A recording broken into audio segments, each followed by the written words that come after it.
welcome to another episode of Two Guys and a Chainsaw. I'm Todd. And I'm Craig.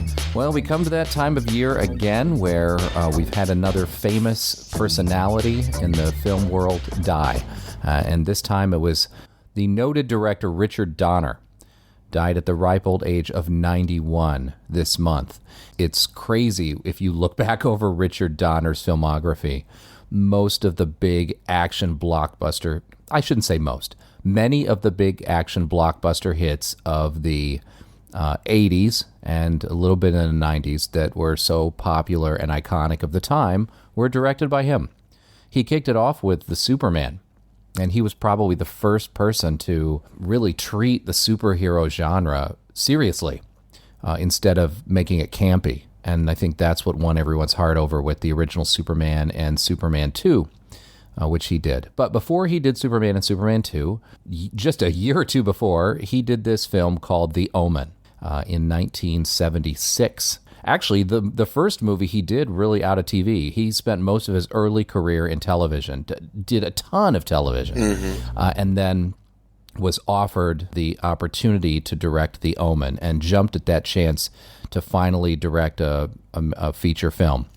And once Gregory Peck got on board, unexpectedly, he was actually pretty much retired from acting at the time, and he decided to come on board with the film, and that brought a lot of legitimacy to the movie, I guess you should say, to the project.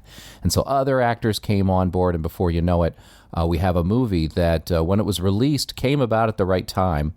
It falls on the heels of Rosemary's Baby and The Exorcist and a lot of these sort of satanic-oriented films, religious horror type stuff that was really popular during this period of time in the late 70s.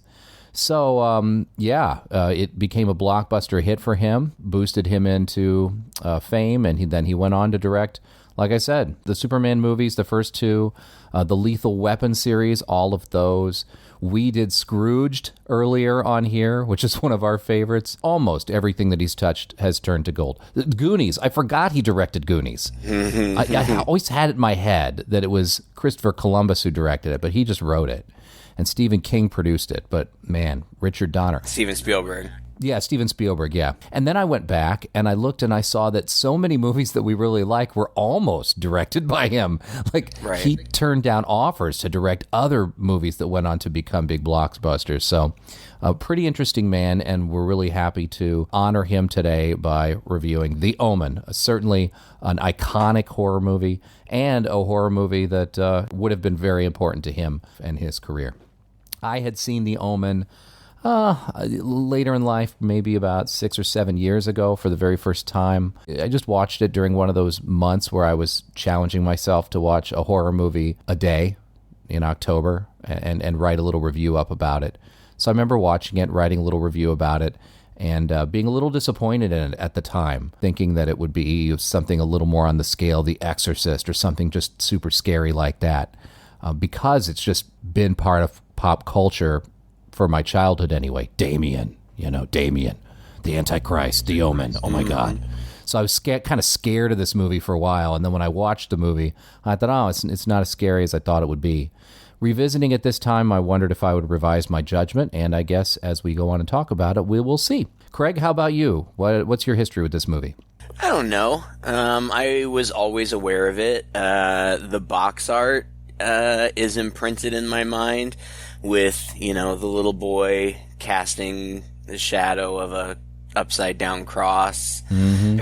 I'm sure I saw it when I was a kid just because I knew that it was a classic, I guess, at least of its day. And I remember iconic scenes from it. And, I remembered the general story. I think that I kind of, in my mind, conflate part 1 and part 2, and Donner didn't do part 2. I remember in part 2 scenes with ravens, and a very gruesome scene of a woman being killed by a flock of ravens on a road, I think. And like I said, there are definitely parts of this movie that I remembered, but I didn't I don't know. Like, I didn't have any strong memories of it, but I was excited to go back and watch it. And ultimately, I like it. I think it's a good movie. On IMDb, you know, they categorize their movies, and sometimes they'll be like horror comedy or horror suspense or whatever. And this one is just labeled straight up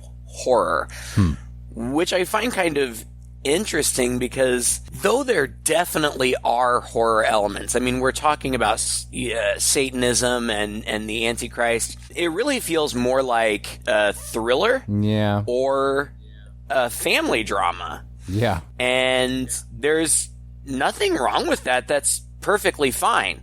But I don't find it to be particularly scary. I wasn't really scared of this movie. No, right? I was interested and I was engaged, and it's a good movie. It's well done. It's well shot. I mean, I don't think that I can't think of anything off the top of my head that's particularly notable about the filmmaking style.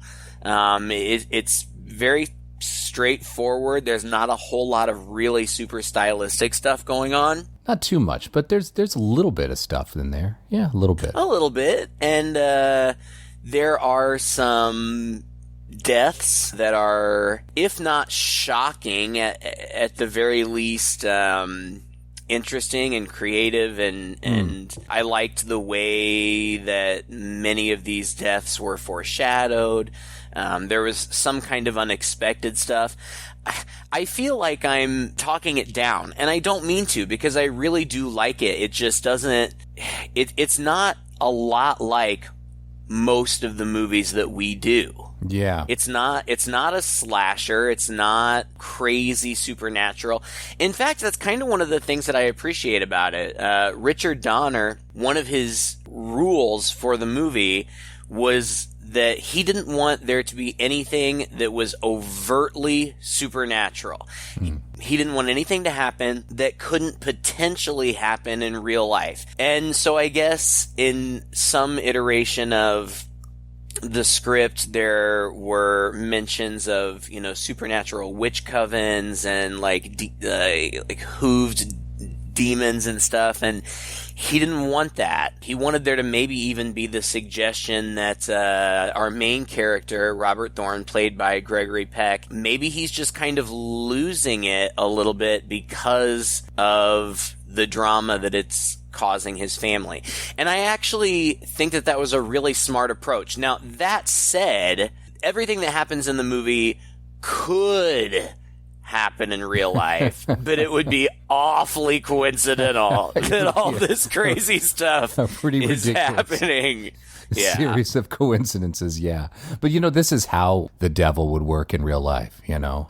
C.S. Lewis described miracles. You know, these aren't going to be like suddenly the clouds open up and this beam comes down and something miraculous happens in front of you. It's going to be unseen supernatural force manipulating the natural forces that we all know and recognize in our world and in our nature to make something happen that we then deem as miraculous. Right. And so in that way, it still is a little, I don't know, it's in keeping, I think, with the biblical type theme of the movie, at least one interpretation of the biblical. You start talking about religion and especially just Christianity itself, and you've got a lot of different directions you can go with that, a lot of different beliefs encoded within that. There's the mystical and then different degrees and different shades of that. So it's cool, actually, like you said, that he decided to take this approach with this subject matter. Although, you know, I don't feel like you walk into a movie like this expecting it to be, guess what? You know, it was all just a bunch of coincidences kind of thing. And so it certainly wasn't marketed that way. No. The movie was heavily marketed. I think they spent twice the budget of the movie just on marketing alone. And then they tried to play up this idea that the movie was cursed. There was talk of these accidents that happened during production, that Gregory Peck had booked a flight to Jerusalem or something, or Israel at some point. It had canceled at last minute while he was on the production. And then that flight ended up crashing and killing everyone on board. I read these things like that, things like lightning striking two of the plane of producer and somebody else twice.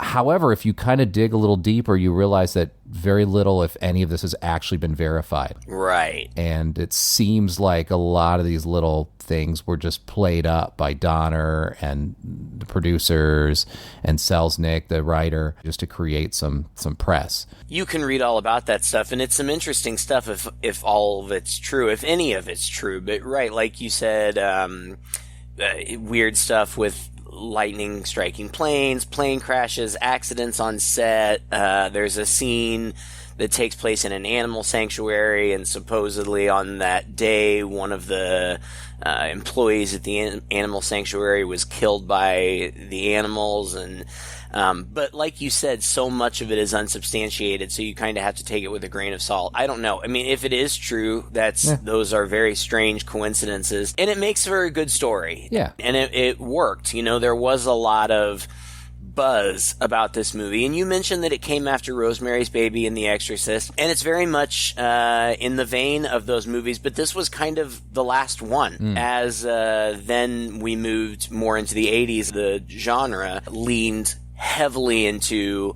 slashers, and these movies just kind of stopped being made. Yeah. But I like it. I don't want to go in on a negative note, because not at all. I do like it. It's good.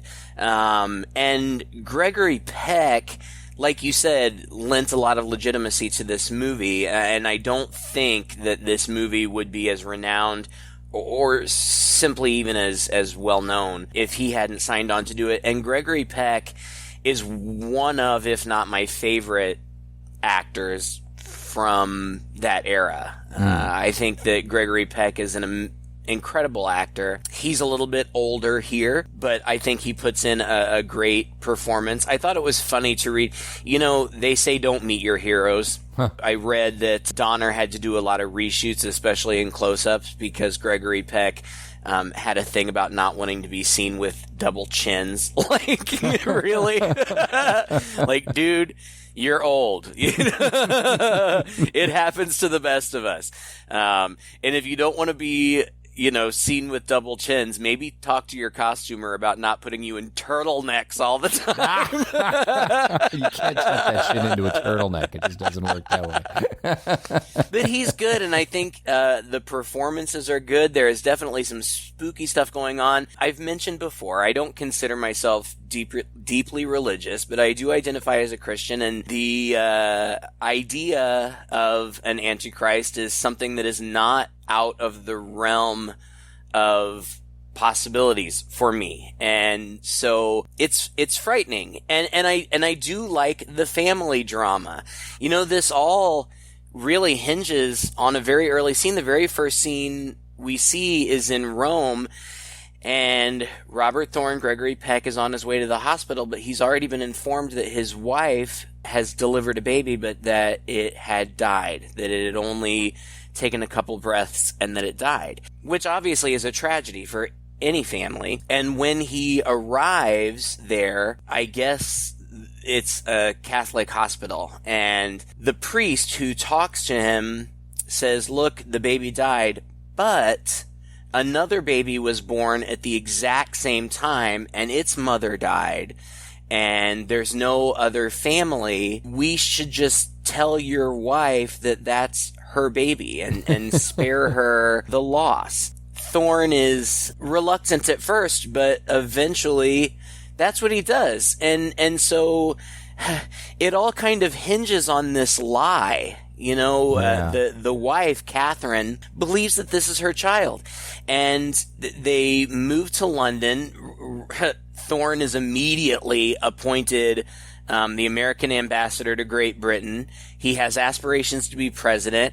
And then we get this whole happy family montage of photographs that show the first few years of Damien's life. And they live in this big, beautiful house and on this big, beautiful estate.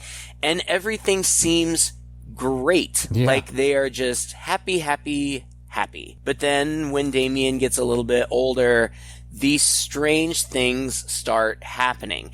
And in real life, you would never connect it. You know, you would never think, oh, well, Damien must be evil. Right. You know, like, that's just not a conclusion that you would jump to, especially as his parents. But the first big weird thing is, at Damien's 5th birthday party, some weird stuff is going on. Like, there's a Rottweiler just kind of looming in the background, and he locks eyes with Damien's nanny, who is played, I think, by Jack Palance's daughter. Mm-hmm. Once the Rottweiler locks eyes with her, she disappears for a minute, and then all of the kids are down on the lawn having a great time. They've got like this kind of little mini carnival set up. I mean, these are obviously very wealthy people. And you hear Holly calling to Damien, and when everybody finally turns around, they see her standing up on a ledge.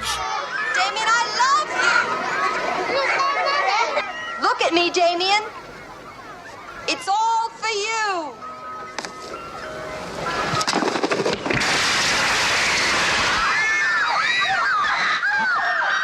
And she jumps off the ledge and hangs herself in front of all of these people, most of them children. Yeah, it's a shocking scene. It's not bloody, but no, when she leaps, you know, she's tied to a rope and she crashes into the window on the story or two below her. So it's loud and it's piercing and it's shocking and it's really freaky, actually. And the fact, of course, it happens in front of everybody else. She's smiling as she does it, just seemingly out of character for her, it appears. Because we've seen her a little bit before here. We saw them moving into the house and we saw the family. And like you said, it is this happy family situation. But there still seems to be a bit of a reserved and almost brooding nature about Robert. I think almost from the very beginning. I mean, obviously, the beginning scenes of the film, right, when he's had this issue with almost stillborn baby, and then the guilt that he maybe feels at replacing the baby with another one. But I felt like even just throughout the movie, this guy seemed to just, his mind was elsewhere, right? Like, he's very official. He's very businesslike. He clearly loves his wife. They're smiling. They're happy. You know, there's some romantic scenes in the beginning between the two of them. But one thing that I didn't see that I kind of expected to see in a movie like this were many scenes of just love between him and her and their son. Yeah. And I feel like it's kind of an untapped aspect of this movie. Is, okay, well, we're dealing with the Antichrist here who has infiltrated your family, but this is your son, who for at least the first 5 years of his life has just been your son. This family's got everything, you know, they're living on, like you said, almost a palatial estate as the ambassadors, got this great job, they have help. His 5th birthday party, which, you know, is where all this takes place, is this extravagant affair on the grounds with carnival games and lots of people there and like journalists running around and things. Right. And yet, you know, I never got this sense that this kid is just almost not even in the movie. Really. Yeah. You know? Not a lot. And I didn't get these like tender scenes of them, you know, loving him or holding him I think that's what they were trying to establish with that photograph montage. Yeah, but it's not enough. Well, I agree with you. I think another element is I have absolutely no familiarity with a wealthy lifestyle. And like we've said already, these people are very wealthy, not only very wealthy, but politically prominent. Like you said, there are journalists there. I think one of the journalists, he's at least a photographer that's just around all the time. I kind of didn't really get that. Keith, played by David Warner, who's very recognizable. I recognize him most. He was the bad guy's lackey on Titanic. Yeah. But he's been in tons of stuff. He's always around taking photographs. And like you said, they do have help. In fact, I think that the whole reason that Holly kills herself is to get her out of the way. Yeah. Because then a new nanny comes in, and as it turns out, and it's very easy to tell from the beginning, she is specifically there to look over Damien, and she clearly fully knows who and what Damien is, and it's her purpose to protect him. So, like, she's, I don't know, a Satanist, occultist, an emissary of the devil. I don't know, but she's bad. And so Holly had to be gotten out of the way so this woman could come in. Mm-hmm. So I guess what I was getting at with the whole wealthy thing is, because they do have so much help, it's, Damien is most often in the charge of someone else. True. Like, they only have him in brief moments when they, I guess want to have a kid, or when they are going out and making appearances and want him there. Now, that's not to say, I don't know, like I said, I have zero experience, but that's not to say that wealthy parents don't love their children. But these incredibly wealthy people who have nannies and so much other help, I wonder, I could be entirely wrong, and I'm sure it, is a case-to-case basis. But I wonder if there is kind of that disconnect that you don't see in families like we grew up in, normal families. Normal families like ours. where your parents have to be around you all the time. So hopefully they like you. and which really is better in the long run. We can't say that either. Right. Yeah. There's also true. a priest at the birthday party, Father Brennan, this kind of crazy-eyed priest who, in a very frantic way, approaches Robert. You must take communion, drink the blood of Christ, and eat his flesh. For only if he is within you can you defeat the son of the devil. I see. He's killed once. He'll kill again. He'll kill until everything that's yours is his. Father, would you Only mind through waiting? Christ can you fight him. Accept the Lord Jesus. Drink his blood. And tells him that he was at the hospital when Damien was born. And I guess this isn't at the party. I think it's maybe just after. It's in his office. He visits him in his office, I suppose. And he's very intense, and he's trying to tell Thorn that something is going on. And just before security whisks him away, he screams, "His mother was a Jap!"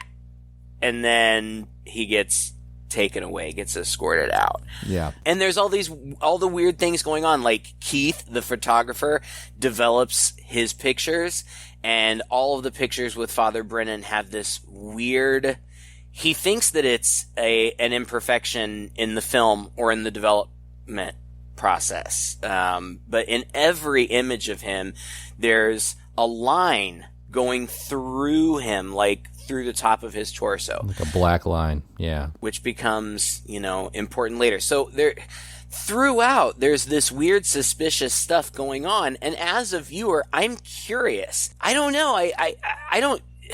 First-time viewers, when this movie came out, I don't know what they were expecting. I know what this is about. I know that this is an Antichrist movie. I know that this kid is supposed to be the Antichrist. So I just go in assuming that all of these things are somehow linked and that they will be connected and explained to us as they are.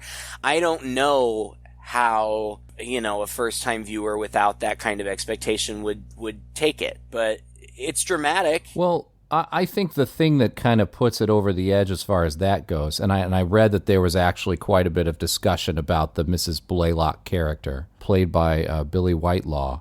She's the replacement nanny. Yeah. She was originally written into the script as a more affable, kind of friendly person. I guess more akin to the neighbors in Rosemary's Baby, right? Right, yeah. But from the minute she's there, she's pretty sinister, to the point where you kind of wonder why they ever agreed to have her, especially because as soon as she shows up and introduces herself, "Oh, I'm the new nanny." Well, now, if you let me see your boy. Well, yes, of course. He's upstairs. I'll show you where it is. Well, why don't you just leave us alone at first? Let us get acquainted in our own way. Well, he's shy with new people. Oh, no. Not with me, he won't be. Well, I don't think... I think it'll be fine. Go on. Give it a try. All right, then.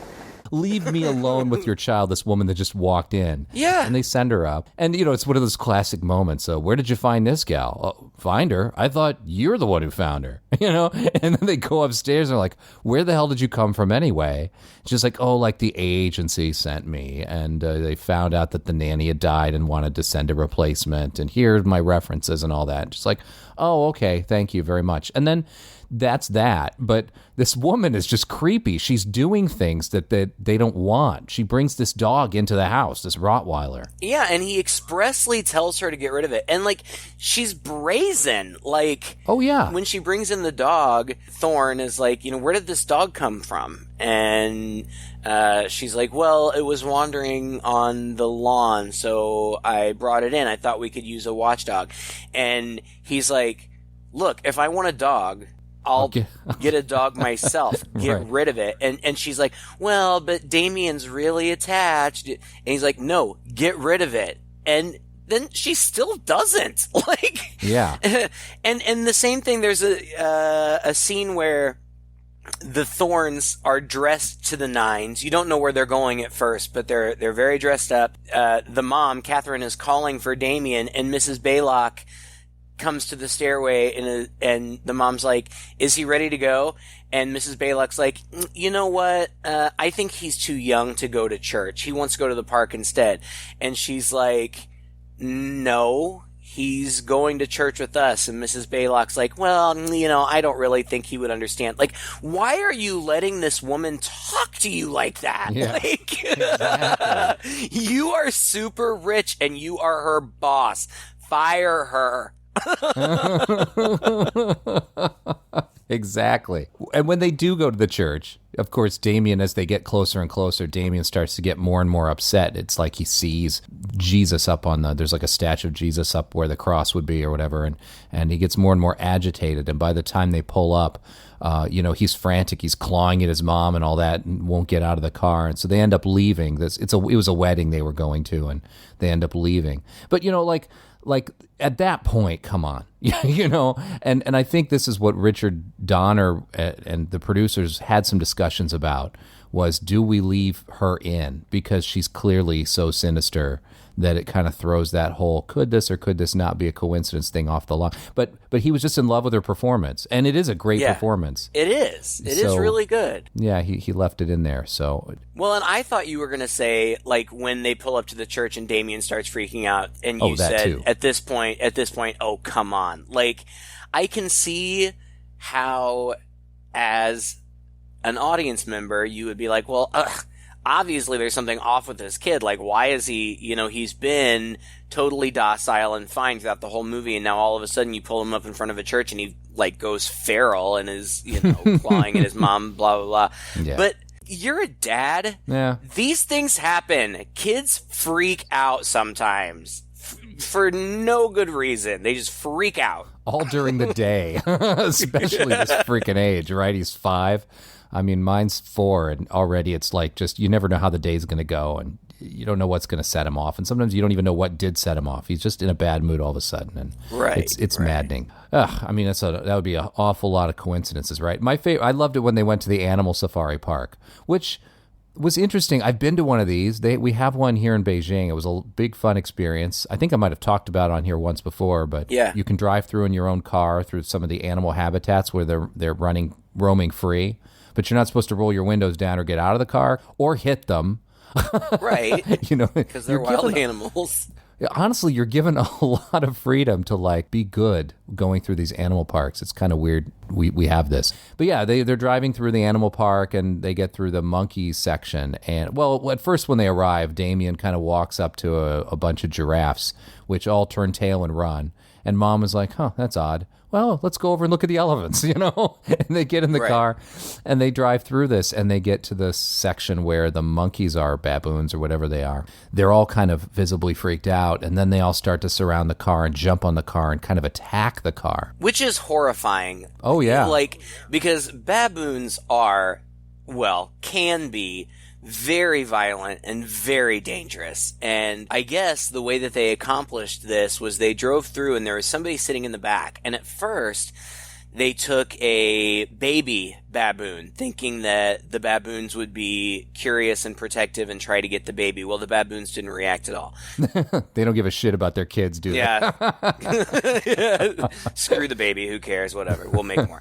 Then they took, I guess, like the pack leader of these baboons and put it in the back of the car. And the baboons really did freak out. And so, you see this, and it is very real. These baboons are attacking this car. And apparently Lee Remick, who plays Katherine, she looks terrified, and her reactions are genuine, as mine would have been. I would have been scared to death. Like, in that situation, so frightening, where I understand that automobile glass is stronger than, like, a window pane, but still, there's just a thin layer of glass between you and this horde of these violent wild animals. But, they get away and then they never talk about it again. Like, it's just all... Again, it could be coincidence. And actually, were there ever any parts in the movie where you felt sorry for Damien? I did. Because the kid doesn't know he's the devil, right? Like, well, does he? That's the big question, I think. Maybe not, but then he turns around and does that little evil grin every now and then. He locks eyes with things, and you think, I think the kid does kind of know he's the devil. If I remember correctly, in part 2, he has people like Mrs. Baylock, not Mrs. Baylock, but other people who are specifically there to protect and guide him. And it's in part 2 that he is basically informed of who and what he is. And once he's informed of that, then he actually starts doing some of these things. Like, I didn't get the impression in this movie that Damien directed any of these things. I didn't get the impression that he directed his nanny to kill herself, right? That he directed these animals to attack. These are forces that are happening outside of him. And when the giraffes ran away from him, I felt bad. Oh, I felt bad too. Yeah, he looked happy. He's going to the giraffes. He seemed happy they ran away. Aw. But that's kind of unique also thing about this film that is good to point out, because there are evil kid movies. There are a lot of them, right? Yeah. And usually in those movies, it's that the kid is just pure evil and they're directing these things. And here, everything is just sort of a reaction to his nature and who he is. Again, I don't know if he knew or not, but I agree with you. He probably wasn't making these things happen. It's just an ominous. He's an omen. He's an omen of what is to come. Right?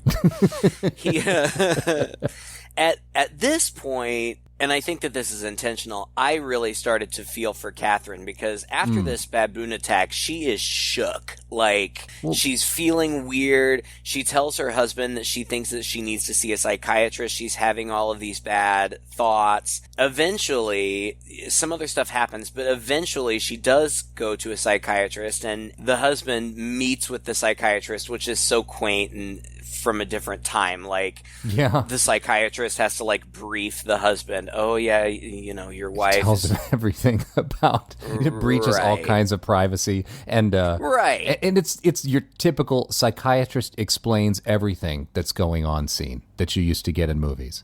Well, this is happening because of blah blah blah, and she should do that, and you should do that, and now you make a decision. And the psychiatrist says that she's having delusions.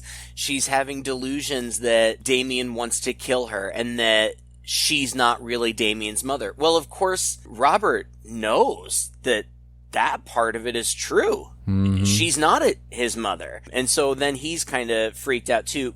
He's also freaked out because Father Brennan appears again and demands a meeting with him and says, if you don't meet with me, Katherine is going to die.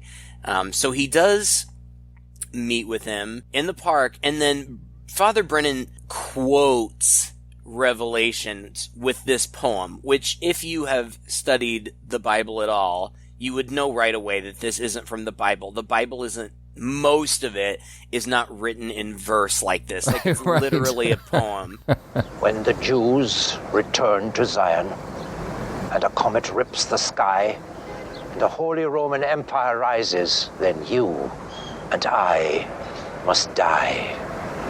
From the eternal sea he rises, creating armies on either shore, turning man against his brother, till man exists no more. He tells him, you need to go to this town, Megiddo or something, and see some old man. I don't know. But then, then Robert leaves, and immediately... Oh, but he also says that the reason is that she's pregnant.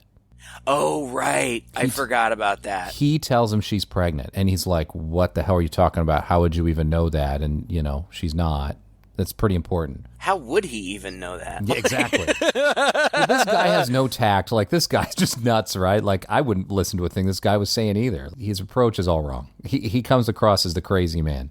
Yeah, totally. A big like wind storm with lightning strikes, and Brennan runs for a church, like tries to get into a church, but a lightning rod is struck by lightning, falls, and impales him just as it looked in those pictures. Mm-hmm. That image, the image of him impaled, still standing, impaled by this huge pole, appears on the front page of the paper, because, that's something that a newspaper would put on the front right, page. Just the death scene of this. Well, maybe in London, actually. I hear the tabloids there are quite fierce. I guess, I suppose. But this is part of what's kind of interesting and quaint about the movie, and also, like, this can't be coincidence at this point, because this guy just said this thing out of the blue, and how would he know?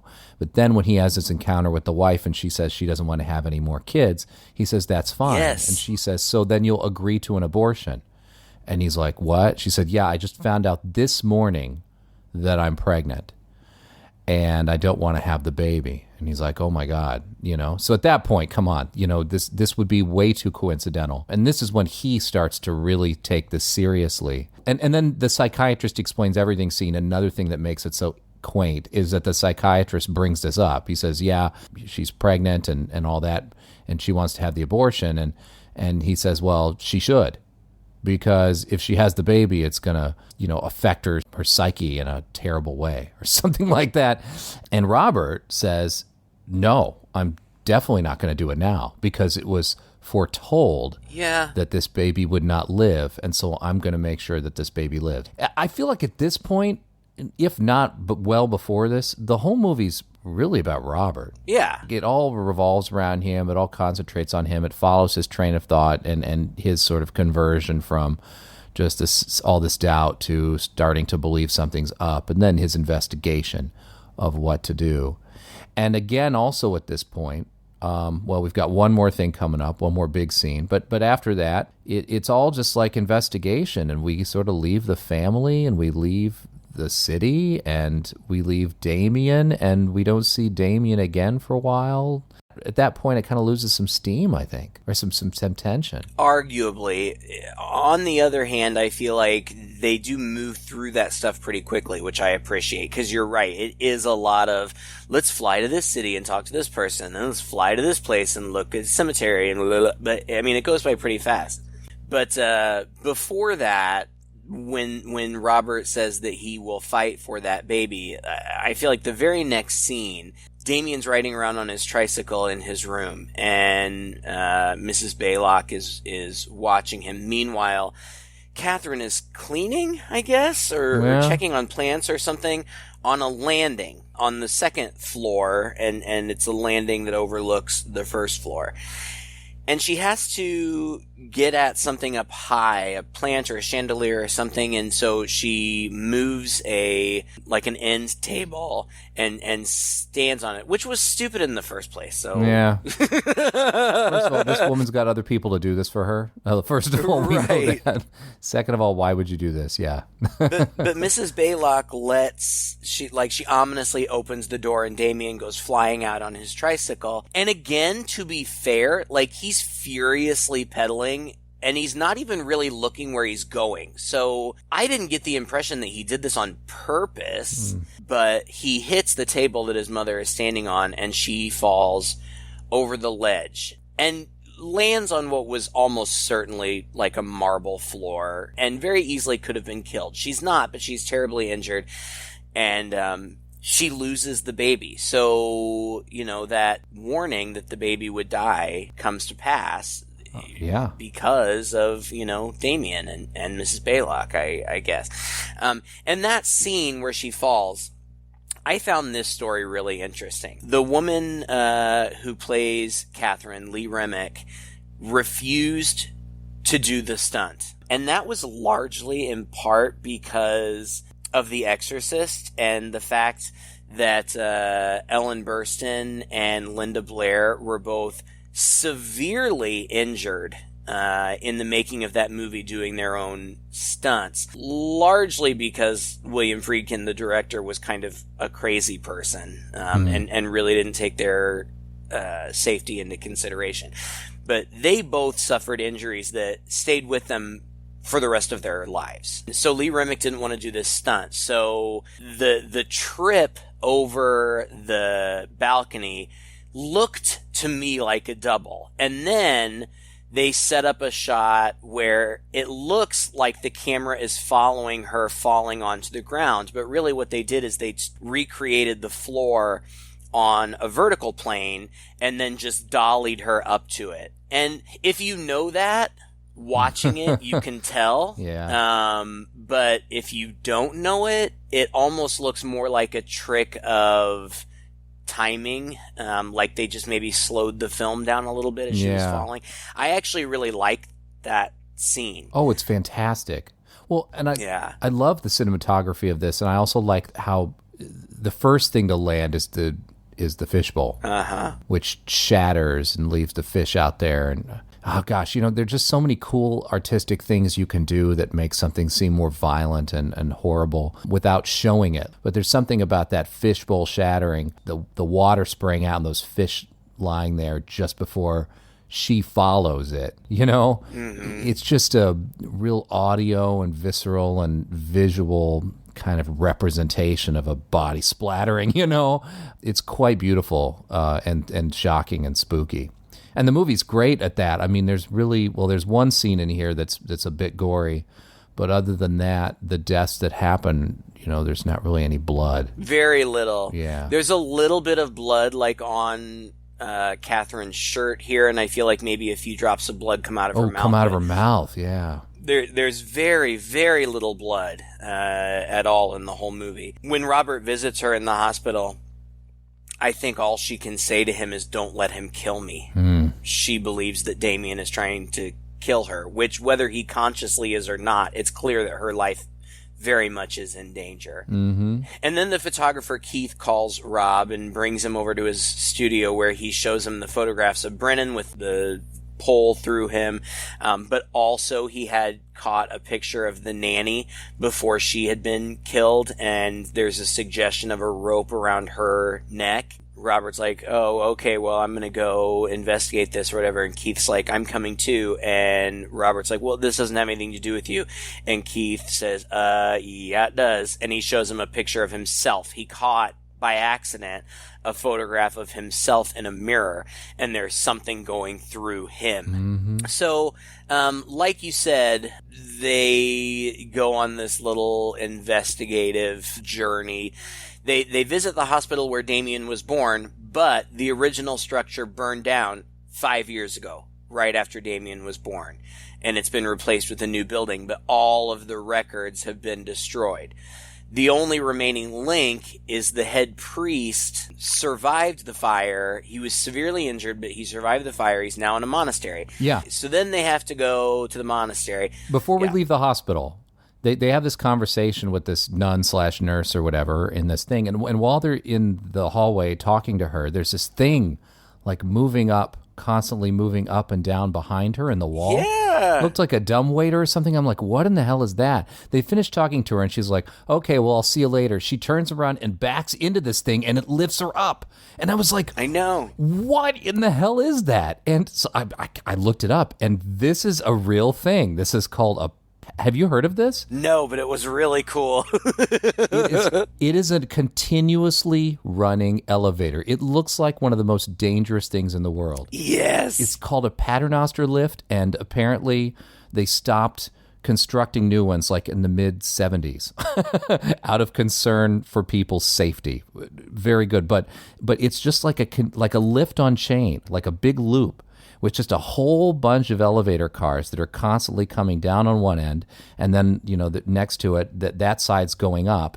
And when you want to get on or off, you just step onto it when it comes down, as it's coming down, and then you want to get off of it, you just step off of it as it approaches the floor.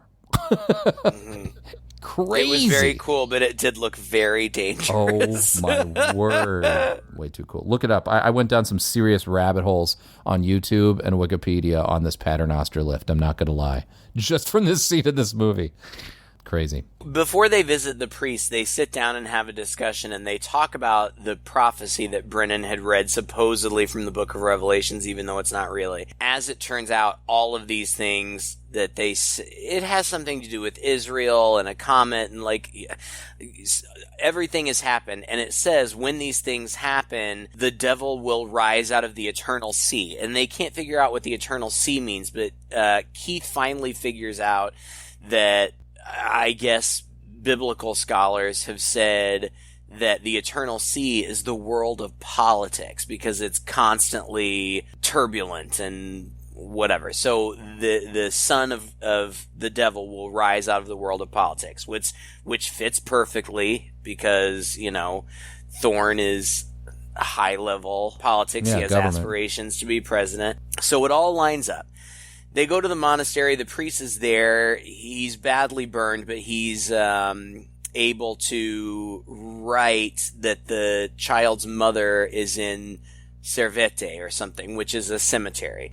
So they go to the cemetery and they find the grave of a woman who died on Damien's birthday, buried right next to Bambino Sciana or whatever that died on that day.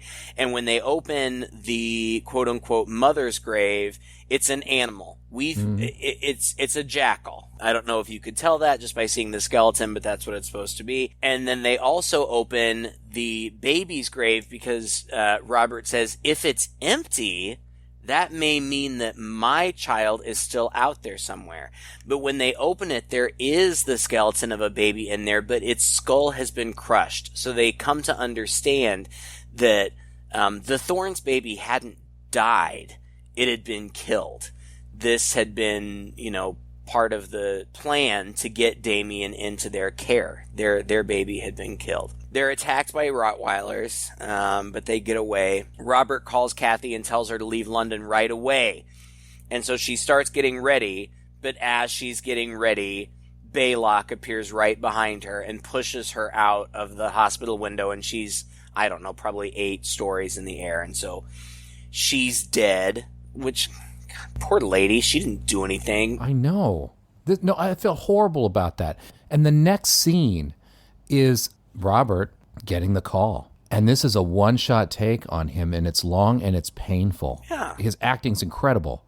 And you just see this man's face, just what it would be like to get a phone call that someone you love is dead. He's an amazing actor. He just really pulled that off. I read that Gregory Peck, his son, had committed suicide just a couple years before this, and he felt like he hadn't been around for him, and apparently was racked with quite a bit of guilt. And the producers sent him the script kind of hesitantly. Yeah. I mean, realizing they were sending him a script about, a father's might have to kill his son. But also that may be the reason why he accepted the role, is just to kind of play that out and kind of come to terms with it and maybe at least be able to pull from that experience for the role. And so he did. And it's whatever, wherever it comes from. He's a talented actor regardless, but it's a brilliant performance. It's just so good.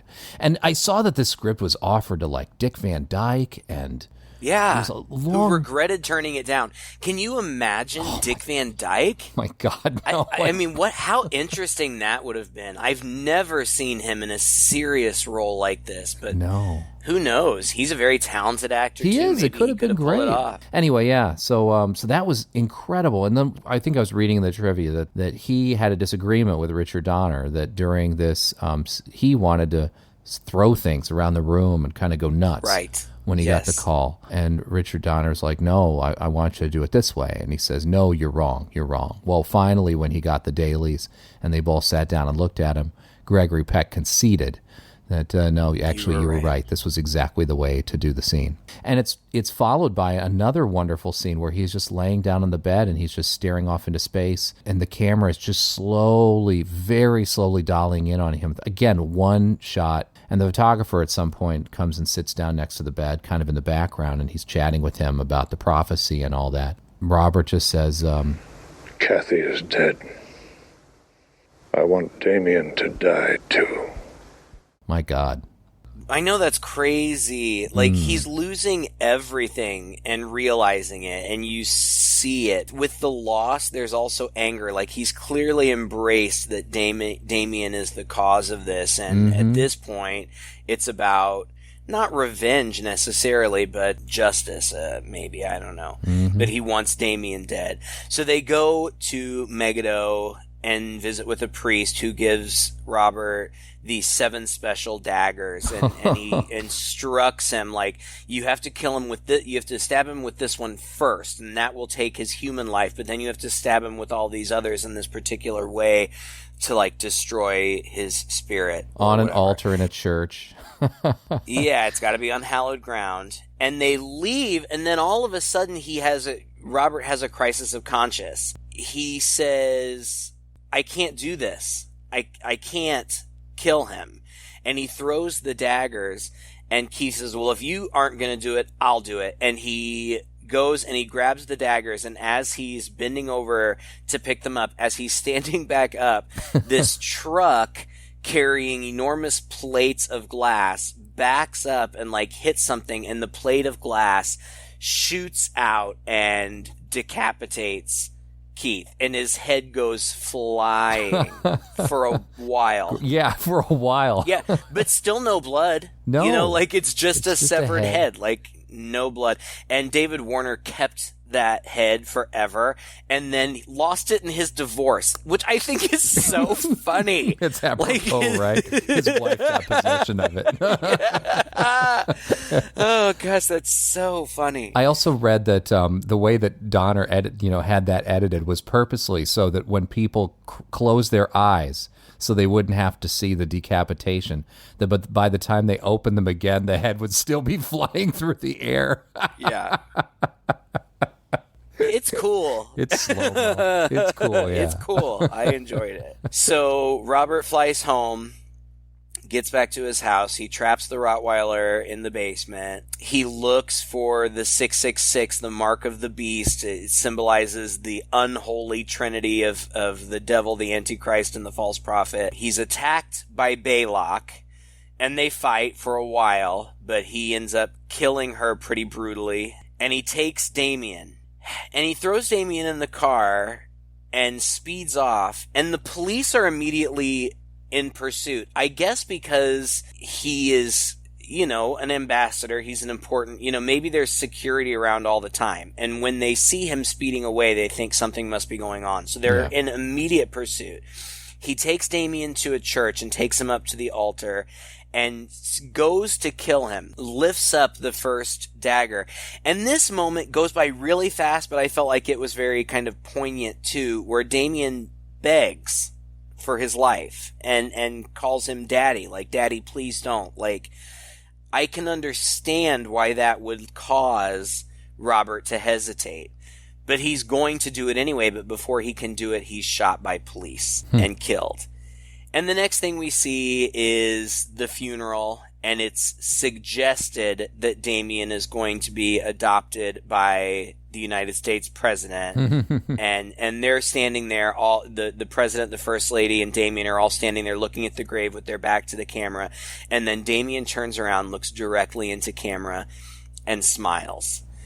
A very wicked kind of smile, and Donner had tricked him into doing that. He had been like, don't you dare laugh, don't you dare laugh. And so he got this sly smile out of him, and it looks great. This poor little kid, right, he hasn't had any other roles, basically, just this, and apparently he was a bit of a hellion on the set, but yes. Donner had hired him because during the casting process, he had a bunch of kids run up to him and say, all right, now attack me, act like you're going to attack me. And he was particularly vicious.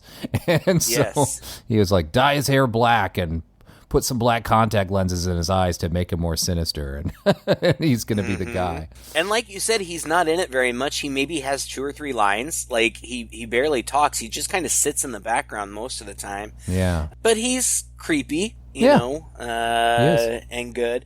I also read that initially in the script, and they may have even shot this, the whole family was supposed to die. Robert was successful in killing Damien, and then was killed by police. But I don't know if just ultimately they decided, or if they did test screenings and they just decided that it was too grim. So instead of it being too grim with them all dying, they let the devil win. Like, I guess that's less grim. Well, maybe they also figured, I mean, you can't really kill the devil, right? So, True, you know. and I don't know if they were anticipating. Well, that's the thing. I don't know if they were anticipating sequels with the gravitas of Gregory Peck. You know, I suppose there was probably some potential there, and there were sequels. And I do vaguely remember the second one. I remember the second one being gorier than the first one, and I remember liking it. I never saw the third one. The third one stars Sam Neill as an adult Damien. Rising to power, but I believe that he's killed at the end, and that's the original trilogy. There was later a third sequel that was made for television, and it was intended to be the first of a series of new sequels, and it wasn't Damien, but rather somehow Damien had a father to child or something, and his line was going to continue. Now, I actually did see the fourth one, and it was bad. It's a bad movie, but I saw it when I was a kid, so I kind of remember enjoying it. But if you seek it out, just, I'm telling you, be aware, it's bad. Well, isn't there a series now, or wasn't there a couple years ago a TV series? There was, Damien? and yeah, and I didn't watch it, No. but I think it got pretty good reviews, but it didn't last very long. Yeah. But the movie really is considered a horror classic, and I understand why. It's well made, and there are very, very good performances, and it's an interesting story. It moves. You know, it's almost 2 hours long, but yes, there's that little bit of a lull there at the end where they're doing the investigating, but I never felt that it was slow. I will admit that I turned it off when there was about a half an hour left and took a nap. Yeah. And came back to it. You're hilarious, Greg. It really moved. I wouldn't say it was slow. I will admit, though, I did take a nap at one point. I was tired. I came back for the last half hour fully refreshed and ready to tackle it again. I felt kind of like it was a little boring, to be honest. I don't demand that all my horror movies be slam bang action fests, you know? They don't have to be. But I didn't also feel that just impending sense of dread. I felt like there were a number of things that happened, and they were kind of spaced out and paced out, and they were horrifying, to be sure. But then it kind of slogs, I think, when it gets to investigation and going out, and we just kind of leave Damien entirely. And when you just sort of forget about your main threat, and you're just in the background, whereas the protagonists of the story are able to go out and jet set around the world to figure out a mystery and what to do. I don't know. I found it a little boring. Maybe also because of seeing a lot of movies like this, or the movies that have a lot of these elements in it, so it's not particularly novel. I was a little disappointed in the film, to be honest, but not because it's not a well-made film, not because it's not overall compelling and interesting. I just felt like you could have shaved about a half hour off of it, maybe, and made it better, in my opinion. Now it's interesting that Jerry Goldsmith. We didn't even talk about the score. Oh man, yeah. The score's great, and Jerry Goldsmith, who had been scoring movies well before this and beyond, and is a fantastic composer. This was his first and only Academy Award. And he almost didn't go to the ceremony because he's just kind of like been nominated so many times. Yeah, right. and never won. And he got it for this one, so that was pretty good. And it's great. Play a little bit of it somewhere, because it's really good. And even if you haven't seen this movie, I bet you've heard this somewhere. Oh. It's really familiar.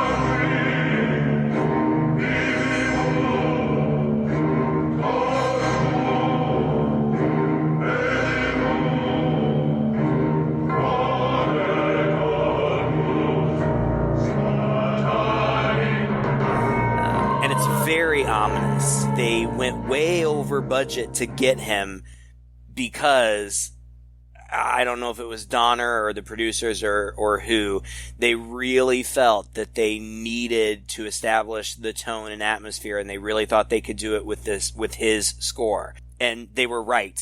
I think without this score, it would be lacking in some way. And, we had briefly mentioned the cinematography, and you thought it was fairly pedestrian, and I can see why. I think a lot of the movie is a little pedestrian, and so there's really no need for flashy cinematography.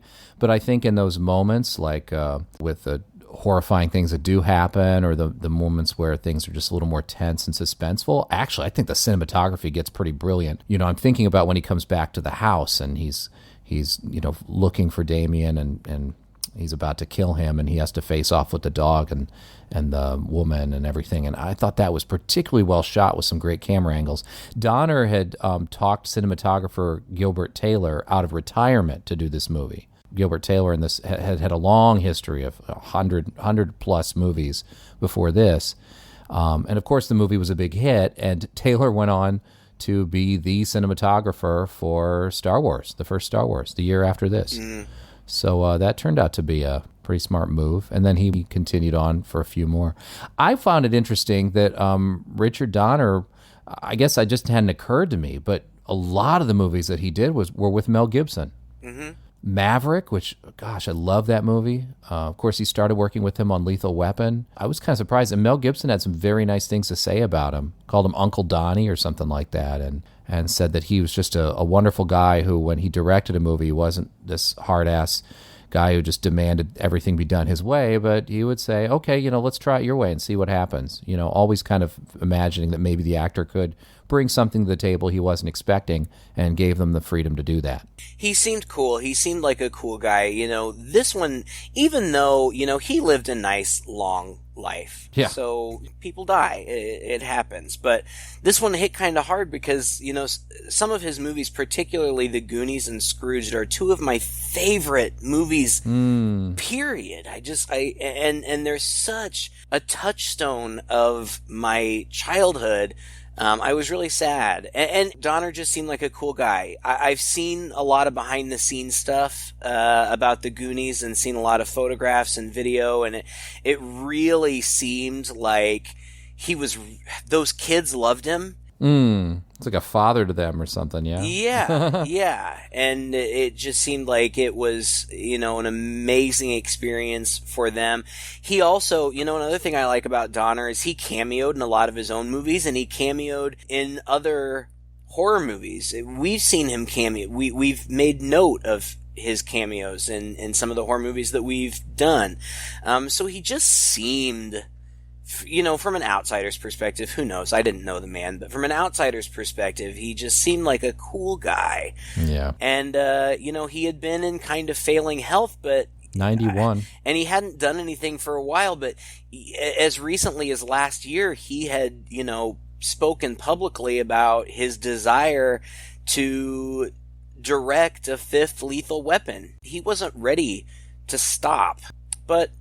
old age gets you, and that happens. But, as I usually end up saying, left behind an amazing legacy and will be remembered fondly in the world of filmmaking for a very long time, I think. And for many of us growing up in the 80s and 90s, we will carry those very fond memories of his work for a very long time. Yes, we will. Well, thank you again for listening to another episode. If you enjoyed it, please share this with a friend. You can find us online just by Googling Two Guys in a Chainsaw Podcast, where our Facebook page should pop up, along with our regular website, twoguys.red40net.com, and our Twitter feed. Just leave us a comment or a message on any one of those venues. Let us know what you thought of this episode. Give us some advice for episodes that we should do in the future. Until that time, I'm Todd. And I'm Craig. With Two Guys in a Chainsaw.